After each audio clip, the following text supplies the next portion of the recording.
I'm going to tell you a story that I heard in Tibet about 25 years ago that I think explains a lot about a critical problem that we have in the world today. So I'm going to tell it to you and then I'm going to recontextualize it so that you understand why I'm telling you this. I've thought about this story a lot over the last quarter century. Here goes. Back in ancient times, there was a shepherd who had this massive goiter on his neck, just a large bump that gave him a lot of anxiety and pain. He had sought treatment from every place he could imagine, but nothing had worked. So he went out into a sacred valley that was inhabited by a mischievous entity that, we would call a hungry ghost. Now, if you've never heard of a hungry ghost, it's this type of spirit that roams the land and eats and eats and eats and can never get full. Here's a picture of what they look like in Tibetan mythology. Now, he went out into this valley and prayed to the local deities to help him out with his goiter. And then he took a nap next to his sheep under a rock. And the hungry ghost, well, it sees him. It heard his prayer.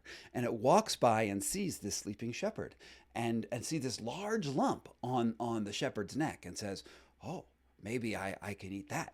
And he comes down and he gobbles up the entire goiter and then walks off and does his whatever a hungry ghost does.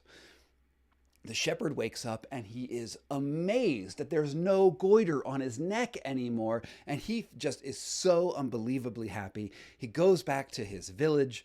His wife sees it and they are just ecstatic by this miraculous cure. Soon, word of the miracle travels around the various villages, and another shepherd with a goiter on his neck, comes and asks the shepherd, well, what did you do?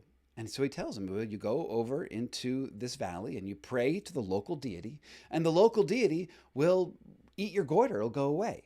So this other shepherd with the goiter on his neck goes off into the same sacred valley, says a prayer to the local deity, the hungry ghost, and takes a nap, sure that he is going to have been sorted out.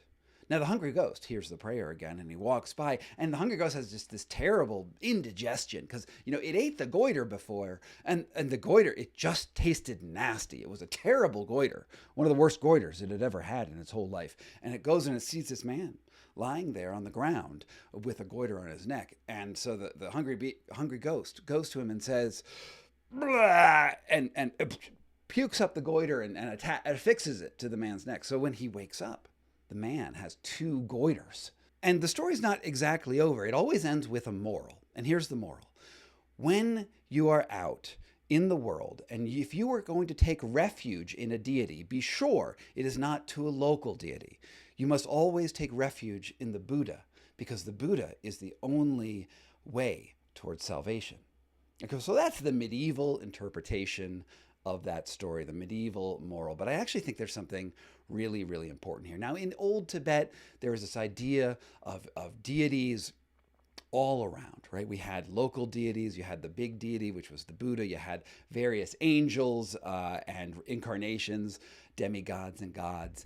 And the Buddhism, at least Tibetan Buddhism at that time, the belief was that you should ignore all those other things. Just focus on the main message of Buddhism, and that will cure your ailment. When you put your faith into these local deities, you really never know what you're going to get. You might get some salvation, or you might get 2 goiters along the way, which is why, the Buddha taught that you need to decrease your suffering, you need to meditate, you need to come to terms with reality. But I think there's actually a more important moral here about the nature of medicine in general. Because a goiter on your neck, it's primarily caused by an iodine deficiency.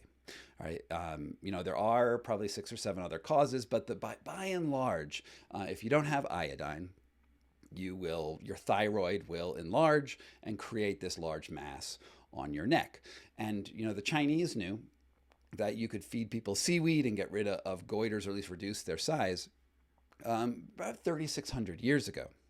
Meanwhile, we began iodizing salt in about the 1830s. And the instances of goiters have drastically reduced in the modern world because of these very specific scientific interventions. We have put refuge into science, and science has cured more or less our goiter problem.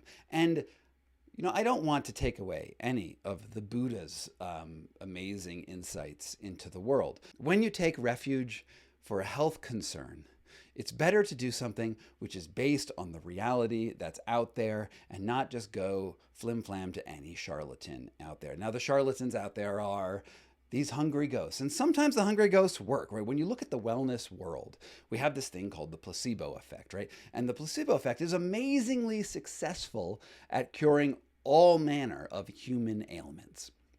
Right? If you take an aspirin, the chemical that makes your headache go away or your joints feel better, that is part of the effective action. But another part of the effective action is just the fact that you took a medicine to heal yourself. And this placebo effect, is actually undergirds almost all of the wellness influencers that are out there in the world. Like there are a huge variety of interventions that just don't work or just don't have any mechanical action, but it doesn't matter what you do. You can take a sugar pill, you can take a coffee enema, you can flood your body with red light or blue light or orange light, whatever you want. And if you put your intention into that, there's a chance that it works. But there's also the reality is that all these placebos, as far as we know right now, they basically work about the same percentage between the different placebos, right? Maybe the more you invest in a ritual, you might get more of an effect. That's actually could probably be tested. Maybe that's why the more elaborate wellness grifts work, is because they're so elaborate. You invest so much of yourself that actually creates healing. That's a possibility, but it's not the mechanism which is taught to you. It is the faith that you bring to the table.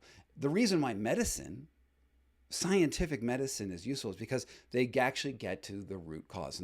In the case of goiters, iodine will fix almost all the goiters out there. Not all of them, but a tremendous number of them.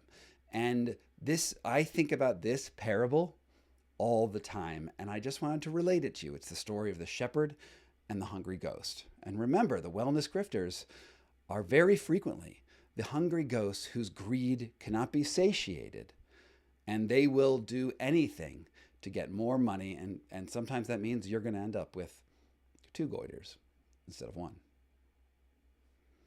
From Poke Bear LLC in Denver, Colorado, this was Scott Carney and my back channel.